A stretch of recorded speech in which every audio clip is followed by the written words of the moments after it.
días, queridos amigos, ¿cómo se encuentran el día de hoy? Mi nombre es Manuel Zambrano, como ustedes saben, y estamos compartiendo un episodio nuevo el día de hoy sobre las declaraciones muy desafortunadas del expresidente Donald Trump acerca de las reservas de petróleo venezolanas. Así que vamos a estar hablando de eso el día de hoy, vamos a darle un poco de contexto. Antes de empezar, les recuerdo que este podcast se transmite a través de diferentes plataformas.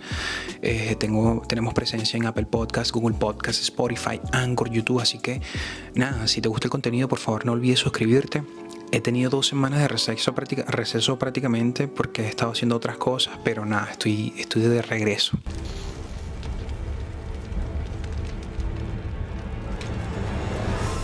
I'm back. Fíjense, 2 cosas importantes que tenemos que tomar en consideración frente a este audio de apenas un par de segundos. I left, Venezuela was ready to collapse. We would have taken it over. We would have gotten all that oil. It would have been right next door. But now we're buying oil from Venezuela, so we're making a dictator very rich. Can you believe this? Nobody can believe it. Lo primero que se dice es sobre el colapso. Estaba a punto de colapsar. Eso lo dice él en este audio de apenas un par de segundos. Bueno, la premisa de que los Estados Unidos conduce el colapso de Venezuela, yo creo que ya todos lo sabíamos. De hecho, creo que muchos apoyamos el hecho de que haya un colapso en Venezuela. ¿Qué es lo que trato de decir? Cuando el presidente establece las sanciones a Venezuela, o de hecho que las estableció junto con Irán, se está buscando básicamente la desestabilización, que es por defecto lo que muchos venezolanos fuera y dentro del país han querido por años, para que el gobierno, precisamente el Nicolás Maduro, se vea obligado a retirarse.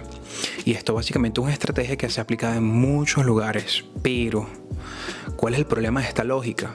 Y lo que me lleva al segundo punto de este video. Él dice, hubiéramos tomado todo el petróleo. Recordemos que el expresidente Donald Trump está en campaña y tiene que movilizar una masa de votantes apelando a discursos de que ellos son los primeros, de que Estados Unidos va primero, de que, ¿sabes? De hecho, con ello trae a la mesa una polémica de que ellos se quedan con el petróleo, cosa que de hecho es irreal, porque históricamente Estados Unidos ha pagado por el petróleo, el barril de petróleo a precio de mercado internacional, que de hecho está condicionado principalmente por la OPEP, y Venezuela de hecho es miembro de la OPEP, o fue miembro de la OPEP. De hecho creo que fue miembro fundador, si no me equivoco. Pero él necesita venderle a sus votantes que él es un gran comerciante, que es un negociador, que quizás es un oportunista. Podría decir de hecho que mucha de la masa votante de Donald Trump no sabe ni siquiera dónde está localizada Venezuela. Yo creo que la lectura que se le tiene que hacer es que está en campaña y no es un orador, no cuida sus palabras, pero evidentemente esto es carne de cañón para un discurso en el que se apela al hecho de que Estados Unidos busca insistentemente las reservas de petróleo del planeta, que es una discusión que se puede tomar y es un debate que se puede tener, pero vamos a irnos a los hechos. Repasemos los datos. Caracas vendió en media 741,000 barriles al día a Washington. Esto de hecho es según el Departamento de Energía estadounidense, teniendo en cuenta que el precio de referencia de ese año equivaldría a alrededor de $32 millones al día. Venezuela posee las mayores reservas de petróleo del mundo, eso lo sabemos, y exportó en el 2016 a Estados Unidos el 30% de su producción y solo abasteció el 4% de la demanda estadounidense. Esto es según los datos citados en Bloomberg, una agencia de noticias.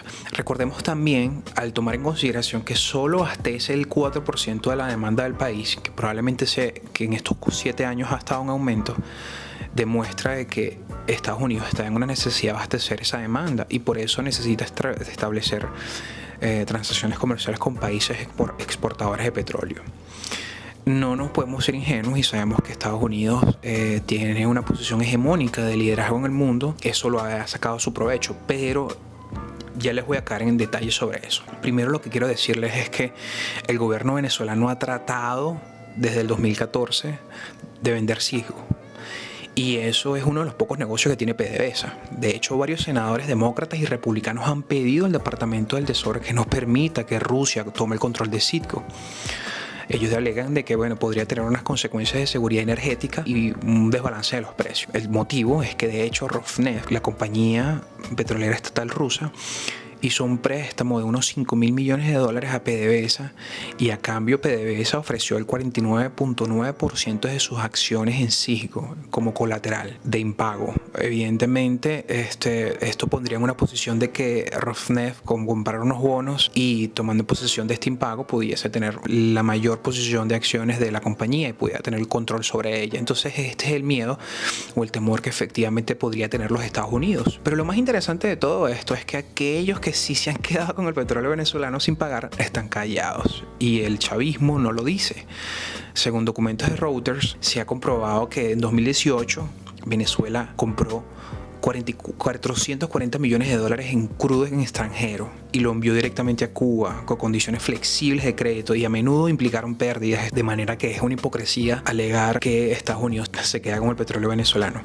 Por eso es que yo en este video les voy a traer cómo funcionó en el último siglo el poder energético, la influencia energética venezolana con la demanda de consumo estadounidense, pues para que tengan una idea de que si Venezuela está en una posición ahorita diciendo de que Estados Unidos se está apoderando de su petróleo, es porque nosotros mismos no hemos tenido la competencia tecnológica necesaria para someternos a una posición de competencia en el mercado internacional en términos tecnológicos energéticos, pues, de energía. No sé si me llegan a entender aquí. A lo largo del siglo XX, Venezuela se convirtió en un importante productor y exportador de petróleo. Estados Unidos fue de hecho uno de los principales compradores de este recurso durante ese periodo. Hubo una fuerte influencia y presencia de compañías petroleras privadas estadounidenses en Venezuela, lo que llevó precisamente a la crítica de que Estados Unidos estaba explotando los recursos de este país, de este maravilloso país. Pero ustedes saben que en el 76 Carlos Andrés Pérez nacionalizó la industria petrolera, lo que llevó al control estatal de la producción y exportación de petróleo. Esta medida, de hecho, redujo la influencia directa de estas compañías extranjeras, incluidas las estadounidenses, en la industria del petróleo venezolano. Sin embargo, muchas de estas compañías aún tenían inversiones y contratos en Venezuela. Ahora, al ser Estados Unidos uno de los mayores consumidores de petróleo del mundo, tiene un interés estratégico en asegurar este suministro estable y asequible de petróleo. A lo largo de la historia, Estados Unidos ha mantenido una política de promoción de sus intereses energéticos, incluyendo acceso a recursos petroleros en diferentes partes del mundo. Esto ha llevado a acuerdos y a relaciones comerciales con países productores de petróleo, entre ellos, evidentemente, Venezuela. Cuando llegó el gobierno de Chávez, evidentemente todo cambió, como ustedes saben, entre el 99 y el 2013, que fue cuando falleció, y obviamente después con Nicolás Maduro, Venezuela ha tenido unas relaciones con Estados Unidos obviamente muy tensas. Chávez acusaba de hecho a Estados Unidos de que el intervencionismo, de apoyar acciones contra su gobierno, mientras que Estados Unidos expresaba preocupaciones sobre la democracia y los derechos humanos en Venezuela.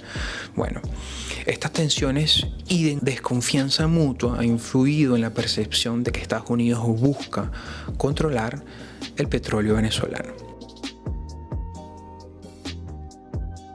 Entonces, a partir del 2015, debido al deterioro en la situación política y económica del país, Estados Unidos impuso una serie de sanciones y restricciones financieras contra el gobierno venezolano. Estas acciones han afectado la capacidad de Venezuela para comercializar petróleo y ha generado debate sobre la intención real detrás de estas medidas, incluyendo la posibilidad de buscar un control del petróleo venezolano. Ahora, es importante tener en cuenta que la percepción de Estados Unidos de buscar de controlar el petróleo venezolano no es compartida por todos. Hay gente que piensan, argumentan que las políticas y acciones de Estados Unidos tienen otros motivos, como las preocupaciones de seguridad regional, la influencia de otras potencias en Venezuela y la lucha contra el narcotráfico. Entonces, en este momento lo que le quiero decir es que Venezuela se ha ensuciado tanto las manos con la corrupción, con sus relaciones con fuerzas paramilitares, con el narcotráfico, que ya en este momento ya uno no sabe si Estados Unidos lo que quiere es protegerse de la influencia de otras potencias en la región con Venezuela o quiere quedarse con el petróleo venezolano.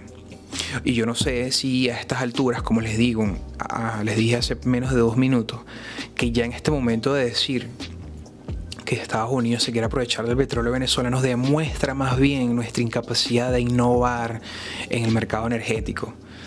y no los culpa, no los pone en peor posición a ellos, sino en una posición de tontos a nosotros. Y eso, yo creo que eso no lo ha entendido la gente que comparte opiniones en las redes sociales. Entonces creo que valió la pena compartir este pequeño podcast, este pequeño episodio, porque yo sé que esto le hizo mucho ruido a todo el mundo acerca de por qué Donald Trump dijo lo que dijo.